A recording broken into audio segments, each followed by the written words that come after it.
নমস্কার, অ্যাস্ট্রোটেক চ্যানেলে আসার জন্য সকলকে অসংখ্য ধন্যবাদ। আজ আমরা আলোচনা করব যাদের নামের শুরু ইংরেজি বর্ণমালার এ দিয়ে অথবা বাংলার অ বা আ দিয়ে, তাদের ক্ষেত্রে এই 2025 সালের মার্চ মাসটি ঠিক এরকম থাকতে চলেছে। অর্থাৎ পুরো মার্চ মাস জুড়ে আপনাদের শরীর স্বাস্থ্য, শিক্ষা, কর্ম বা কেরিয়ারের জায়গা এবং আপনাদের সম্পর্কের জায়গা, ভাগ্য ঠিক কিরকম থাকবে, এই সমস্ত কিছু সম্পর্কে কিন্তু আজ আমরা এই ভিডিওর মাধ্যমে তুলে ধরার চেষ্টা করব। তাই ভিডিওটি স্কিপ না করে সম্পূর্ণ দেখার চেষ্টা করবে। আলোচনার মূল পর্বে প্রবেশ করার আগে সকলকে জানাবো, আপনি যদি নিজের রাশি সম্পর্কে অবগত থাকেন তবে অবশ্যই মাসিক রাশিফলের ভিডিওটি দেখবেন।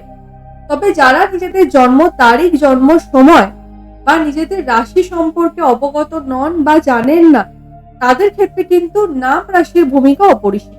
সুতরাং আপনারা কিন্তু এই নাম রাশির যে রাশিফল, এই ভিডিওটি আপনারা নিঃসন্দেহে দেখতে পারেন। আশা করছি এখান থেকেও কিন্তু আপনারা কিছুটা ফলাফল নিশ্চয়ই উপলব্ধি করতে পারবেন। সর্বপ্রথম বলবো আপনাদের শরীর স্বাস্থ্য। দেখুন, শরীর স্বাস্থ্যের দিকে কিন্তু বিশেষভাবে কোনো সমস্যা পরিলক্ষিত হবে না। তবে যেহেতু এই নামের মানুষদের বেশিরভাগ ক্ষেত্রেই দেখা হয়ে থাকে মেষ রাশির অন্তর্গত, তাই সেক্ষেত্রে কিন্তু আপনাদের অধিপতি দেবতা হয়ে যায় মঙ্গল।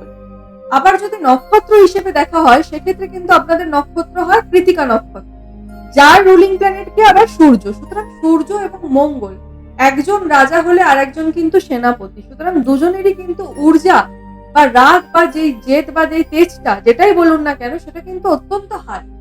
এই মাসে মঙ্গল থাকছে বুধের ঘরে, আর বুধ আবার 15 তারিখের পর বক্রী হয়ে যাবে। সুতরাং এই সময়কালে আপনাদের এই মাসে হয়তো কোনো স্কিনের সমস্যা হতে পারে, পেটের সমস্যা বা হজমের সমস্যা আপনাদের মধ্যে পরিলক্ষিত হতে পারে।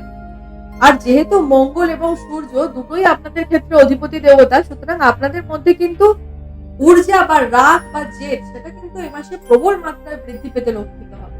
তাই বলবো, এই যে মঙ্গলের যে ঊর্জাটা, এই ঊর্জাটাকে কিন্তু আপনাদের সঠিক মাত্রায় সঠিক জায়গায় ব্যবহার করতে হবে। অর্থাৎ এই সময়কালে আপনারা যতটা পারবেন নিজেকে পরিশ্রম করার, কায়িক পরিশ্রম করুন, নিজের ঘাম ঝরান। কারণ তা না যদি না হয় না, এই যে রাগ বা এই যে একটা টেম্পারমেন্ট, তা কিন্তু আপনি আপনার আশেপাশের মানুষের উপর এই রাগ বা জেদটাই কিন্তু একটা বাজে প্রভাব ফেলতে পারে। সুতরাং সেই জায়গা থেকে কিন্তু আপনাকে একটু সচেতন হতে হবে এই মাসে। এছাড়াও এই মার্চ মাসে আরেকটা যে সমস্যা বা গুরুত্বপূর্ণ দিক আপনাদের থাকছে শরীর স্বাস্থ্য নিয়ে, তা হলো সূর্য এবং রাহুর এবারে কিন্তু গ্রহণযোগ।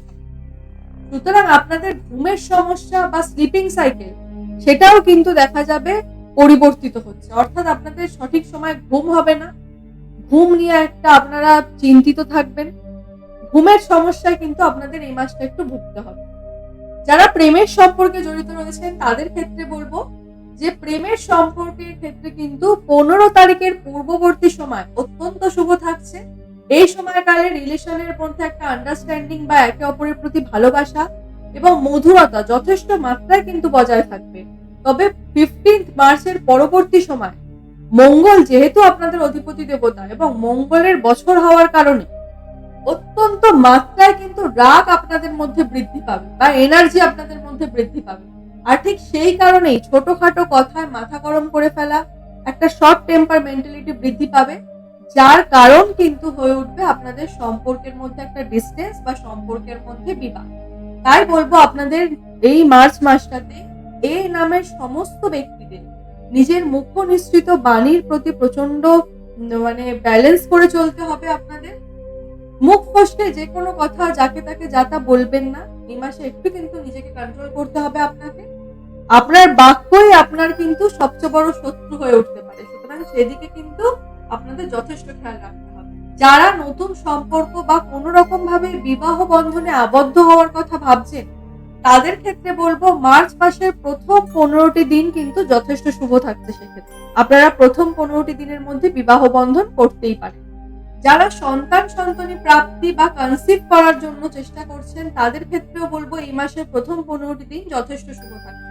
চাকরি প্রাপ্তির ক্ষেত্রে বা যারা চাকরিজীবীরা রয়েছেন, অর্থাৎ বিভিন্ন ভাবে কোনো প্রাইভেট সেক্টর, কোনো গভর্নমেন্ট সেক্টরে কর্মরত, তাদের সকলের ক্ষেত্রে বলবো মাসের প্রথম 3টি সপ্তাহ কিন্তু আপনাদের জন্য মোটামুটি ভাবে ভালোই থাকবে।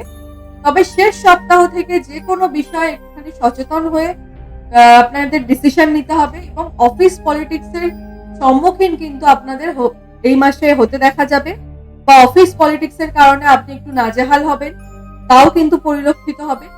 তাই কমিউনিকেশন আপনাদের ব্যালেন্স করে চলাটা কিন্তু এই মাসে অত্যন্ত জরুরি সমস্ত এ নামের মানুষদের।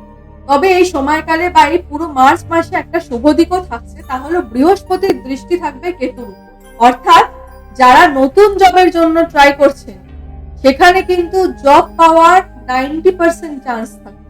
অর্থাৎ এই মার্চ মাসে আপনি কিন্তু একটু প্রচেষ্টা করলেই আপনার জব হাতে লাগবে। যারা ব্যবসায়ীরা রয়েছেন তাদের ক্ষেত্রে বলবো 15 তারিখের পর কোথাও ইনভেস্টমেন্ট করবেন না, কারণ 15 তারিখের পরবর্তী সময়কালে যদি আপনারা ইনভেস্টমেন্ট করেন সেই ইনভেস্টমেন্ট কিন্তু রং ইনভেস্টমেন্ট হবে এবং আপনার পয়সা কিন্তু লস হয়ে যাবে, আপনার মানি কিন্তু লস হয়ে যাবে।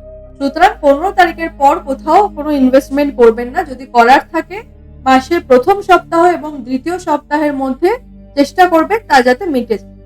যারা বিভিন্ন ভাবে কোন রকম ভাবে লটারি কেটে থাকেন বা স্টক মার্কেটে কাজ করে থাকেন বা জুয়া সাট্টা এরকম কোনো কাজে থেকে থাকেন তাদের ক্ষেত্রে বলবো এই মাসের 15 তারিখ থেকে কিন্তু 15 মার্চ থেকে কোনো রকম ভাবে এই সমস্ত ক্রিয়াকলাপে নিজেদেরকে নিযুক্ত করবেন না, আপনার মানি কিন্তু লস হবেই হবে।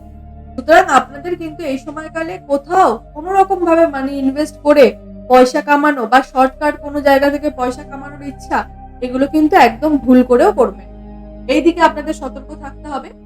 মাস কিন্তু মোটামুটি ভাবে মার্চ মাস আপনাদের ক্ষেত্রে যথেষ্ট ভালো যাচ্ছে, সেদিক দিয়ে কিন্তু কোনো চিন্তার কারণ নেই। তবে বৃহস্পতি গ্রহের কারণে আপনাদের যারা বেকার যুবক যুবতীরা রয়েছে তারা যেমন চাকরি পাবে, সাথে সাথে যারা উচ্চশিক্ষার ক্ষেত্রে বিদেশে গিয়ে কোনো ইনস্টিটিউটে অ্যাডমিশন নিতে চাইছেন তাদের ক্ষেত্রেও বলবো মাসের প্রথম 15টি দিন কিন্তু যথেষ্ট শুভ থাকছে।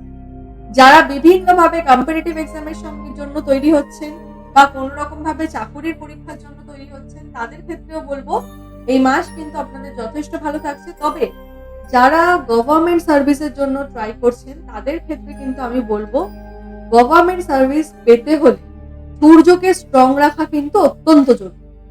আপনার নিজস্ব জন্মছকে যদি সূর্য ভালো অবস্থানে না থাকে বা সূর্য যদি দুর্বল ভাবে থাকে সেক্ষেত্রে কিন্তু গভর্নমেন্ট সার্ভিস আপনার সারা জীবন করে গেলেও আপনার প্রাপ্তি হবে। তাই জন্য চেষ্টা করবে যে সকালবেলা উঠে অ্যাটলিস্ট সূর্যোদয়ের যে সময় থাকে ডেলি পঞ্জিকাতে আপনারা দেখে নিতে পারেন সূর্যোদয়ের কি সময়, বা ডেলি সকালবেলা 6টা থেকে 7টার মধ্যে সূর্য দেবতাকে একটা তামার ঘটে জল নিয়ে সেই জলটা অর্পণ করুন। আপনি যদি ভালো ফল না পান আপনি এসে এই ভিডিওতে বলবেন। 1 মাস করে দেখেন সরকারি যে সমস্ত জায়গায়, ইভেন তো যারা সরকারি জায়গায় কর্মরত সরকারি চাকরি করছেন কিন্তু চাকরির জায়গায় বিভিন্ন সমস্যায় ভুগছেন তাদের ক্ষেত্রে কিন্তু এটা একমাত্র রামবাণ উপায়। সূর্য দেবতাকে কিন্তু আপনাদের জল চড়াতেই হবে। সরকারের দিক থেকে বেনিফিট ওঠাতে গেলে সেই দিকে কিন্তু আপনাদের সূর্য দেবতাকে জল চড়াতেই হবে, কারণ সূর্য দেবতা মানেই কিন্তু প্রশাসন। সুতরাং সেইখানে আপনাদের এই জায়গাটা যদি আপনারা করতে পারেন, সূর্য দেবতাকে যদি আপনারা ডেইলি জল চড়াতে পারেন, আশা করছি আপনাদের সরকারি ক্ষেত্রে যে সমস্ত ব্লকেজ তা কিন্তু ক্লিয়ার হয়ে যাবে। আজকের মতো অনুষ্ঠানটি এ পর্যন্তই। সকলে সুস্থ থাকবেন, ভালো থাকবেন। অনুষ্ঠানটি কেমন লাগলো অবশ্যই কমেন্টের মাধ্যমে জানাবেন। ধন্যবাদ।